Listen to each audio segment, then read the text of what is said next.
2004년 9월 22일에 서울에서 태어난 강태련입니다.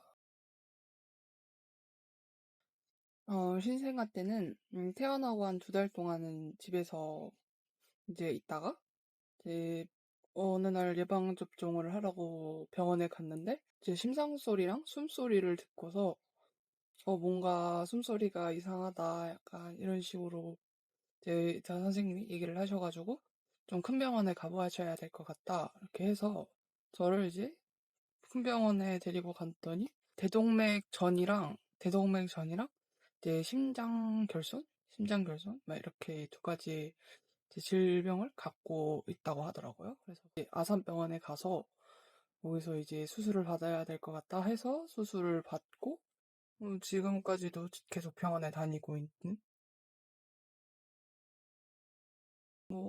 어렸을 때는 딱히 병에 대한 이해도 없었고 그냥 동생도 뭐 그때 당시엔 병원을 다니고 그랬으니까 그냥 다들 막 이맘때쯤에는 이렇게 그냥 계속 병원에 가는구나 그렇게 생각을 했고 나중 들어서 이제 병명을 알게 되었습니다.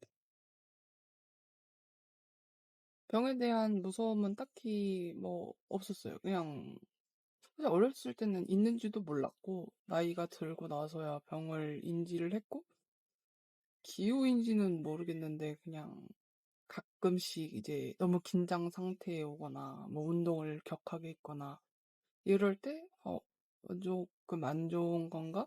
이제 생각이 들 때도 있었는데 음, 지금까지 아무 문제가 없었기 때문에 그렇게 크게 느껴지지는 않는 것 같아요.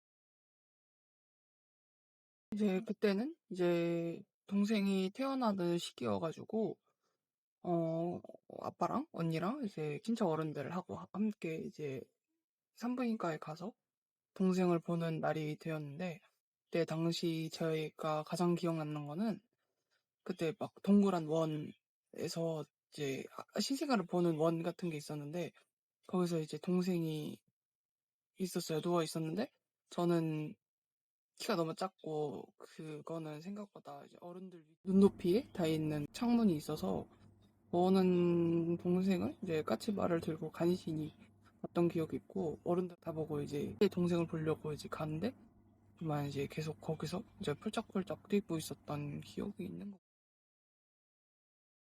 11살 때는 이제 가족끼리 물 축제를 보러 갔었는데, 근데 사람이 엄청 많아가지고, 이제 인파에 몰려서 제 엄마랑 언니랑 이제 다 떨어지고, 저 혼자만 이제 길에 놓여졌는데, 옆에 있는 이제 안전요원한테 저 엄마를 잃어버렸는데, 전화 좀 해달라 이렇게 얘기를 해가지고 제 주소랑 엄마 연락처랑 어디 학교 다니는지랑 그거를 또 이제 기억하고 있어가지고 당시에는 그거 다 얘기를 해서 이제 엄마랑 연락이 돼가지고 연락을 받고 이제 어머니가 오셔서 저를 데리고 갔죠.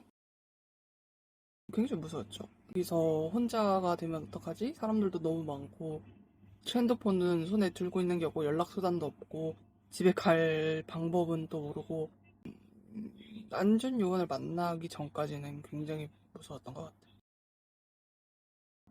담임 선생님이 한번 그 유서를 한번 써봐라.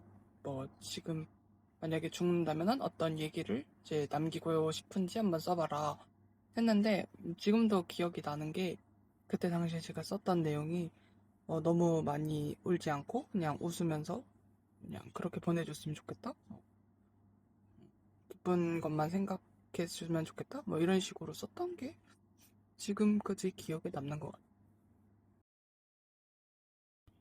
같아요. 제가 원하는 장례식 분위기는 그냥 다들 웃으면서 이제 제가 생전에 좋아했던 음식을 먹으면서 막 추억 얘기를 나누고 약간 가나 장례식처럼 진짜 즐거운 그런 식으로 마무리가 됐으면 좋겠어요. 중학교 1학년 때는 이제 새로운 친구들을 이제 막 사귀었는데 그 친구들이 이제 날이 갈수록 점점 불량 학생이 되고 있더라고요. 뭐 담배를 핀다거나 술을 먹는다거나 저는 전혀 모르고 있었는데 그런 게 이제 점점 알게 되니까 그 친구랑 같이 지내는 것도 좀 불편하기. 초반에 이제 만들어진 무리가 보통은 계속 그렇게 가니까 새로운 친구를 사귀기에도 약간 좀 부담스러웠던 그런 시기가 좀 1학년 때는 있었던 것 같아요. 2학년 때 되고 나서 선생님 일을 도와주다가 새 친구를 이제 사귀게 됐는데 그 친구가 이제 다른 친구들 사이에서는 그렇게 소문이 좋지는 않았어요. 거짓말이 많다, 애가 좀 안 좋다, 막 이런 식으로 소문이 좀 많았어요. 그냥 제가 눈으로 본 거? 그런 것만 믿어야 된다, 약간 이런 가치관을 지니고 있던 또 시기이기도 했고, 그래서 안 믿었어요.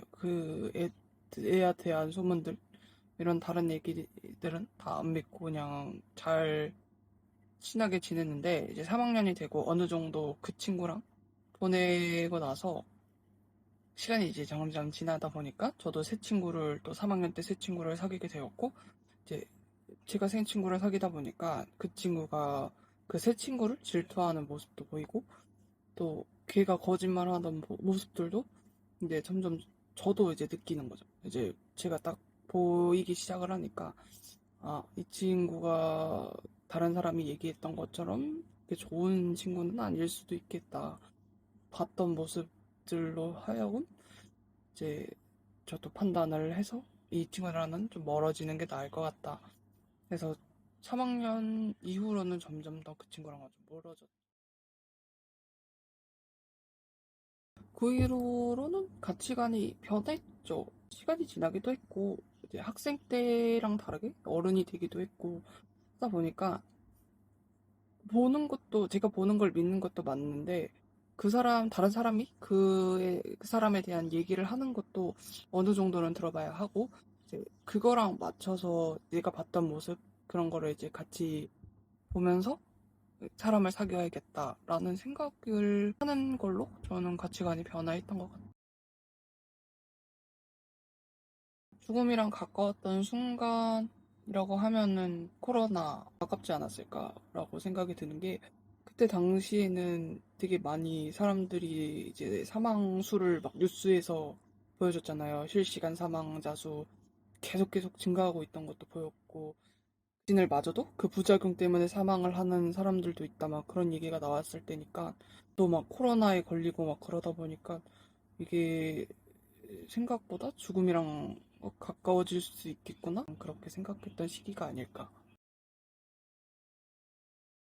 저에게 죽음은 사실 어렸을 때는 그렇게 크게 와닿지도 않았던 것 같아요. 병으로 인해서 사망을 하거나 그런 것들이라고 생각을 했었는데 이제 요즘은 좀 다르게 됐던 게 이태원 사건, 흉기 난동 같은 것들이 이제 뉴스나 이런 걸로도 시각적으로 보게 되니까 뭐 안전이나 아니면은 내가 모르는 그냥 다른 전혀 관련이 없는 사람 때문에 또 사람은 죽을 수 있구나라는 생각이 조금은 그렇게 저의 죽음에 대한 생각은 그렇게 변한 것 같아요.